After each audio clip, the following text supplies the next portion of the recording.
Hey everybody, welcome to Obscurities and Miniatures. I wanted to talk to you guys today about Rocket Pig Games. Now, Rocket Pig Games, which it took me I don't know how many years to realize that if you take their initials, RPG, get it?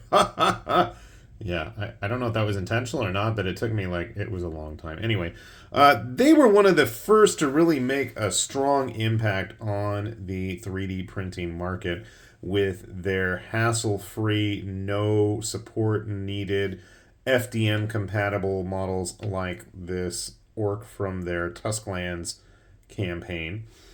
And I've printed quite a bit of their stuff over time on this channel.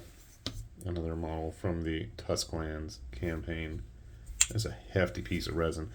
Because sadly, my family members that have an FDM printer have yet to ever figure it out, and they're threatening to give it to me, and that doesn't bode well for me or my time.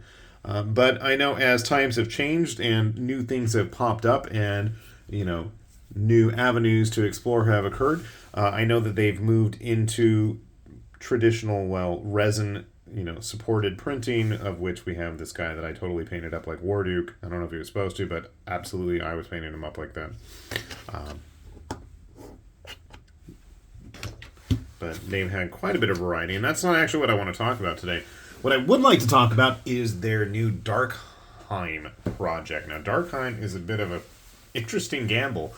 We've seen a couple of these new type Patreons show up where they have really nice single model for $1 a month, and I don't think you can really argue with that. I mean, to me, it almost is a bit insulting to the artist, but as a consumer, I have to say, I know it's a bit hypocritical, but I don't mind because it's dirt cheap for me.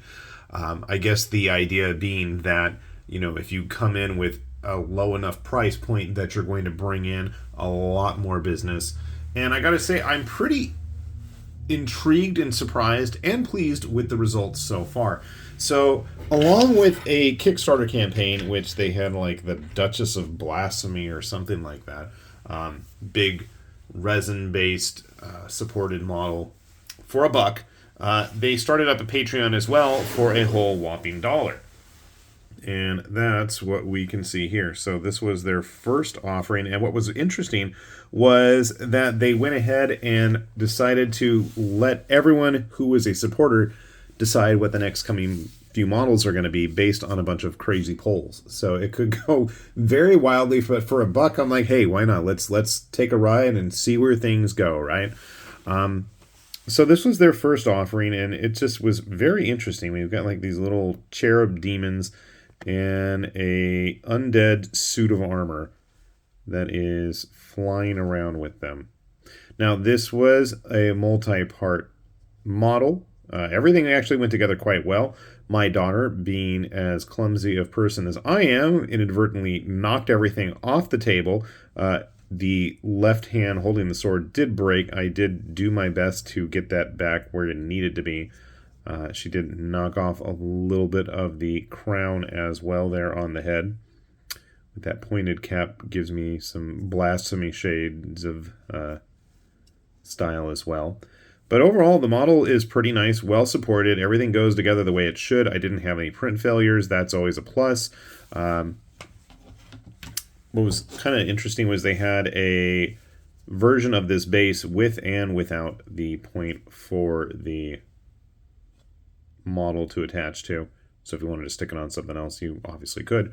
Or if you wanted to have the base as is and use it for some other alternative use. Now, I will be the first to admit I did an awful job. There must have been a whole lot of residue left at the bottom of the cleaning liquid that I was using for my printer, because it just left an awful mess. Obviously, we'll get that all dealt with.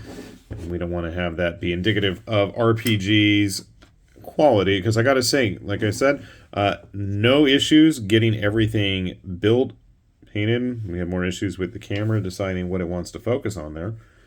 But, I'm pretty happy with what I've seen so far. Using a GW model. We'll throw in a WizKids model. I thought I had my Witcher knockoff here.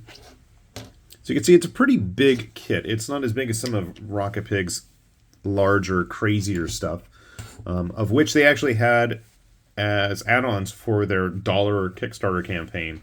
The Goddess of Annihilation that I wanted to paint up like the old Genocyber designs, I know is one of them. I actually did print her on my resin printer.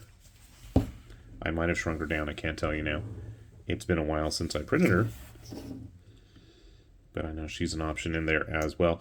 So, for $1, I mean, if you're curious about it, and if you've ever seen Rocket Pig stuff, which I've just shown you a few pieces, they have a huge, and I mean huge, extensive catalog of all sorts of stuff. Stop doing that.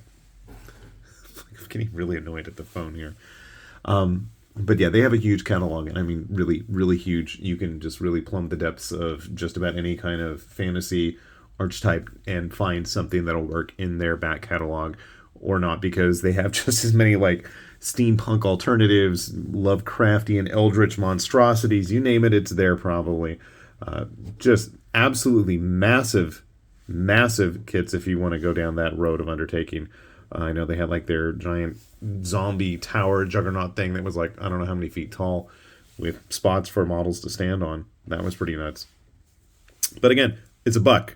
You know, it's cheaper than even going to get a drink at Starbucks. So if you're curious about it and you can afford to spend $1, I would say absolutely go take a look at both the Kickstarter page. I don't know if it's still up at this point when you're watching this, but at the very least, the Patreon should be active as well, because I'm sure while it may be $1 right now, it may not be in the future. So you want to get in, and if you like it, get it cheap, because, you know, what's it going to set you back? $1? Not a bad deal. So we'll have that link down below. You guys can check it out yourselves, and hopefully you find something you like. And with that said then, this has been High Lord Tamberlane with Obscurities and Miniatures saying thanks for watching, and we'll see you back here soon. Bye-bye.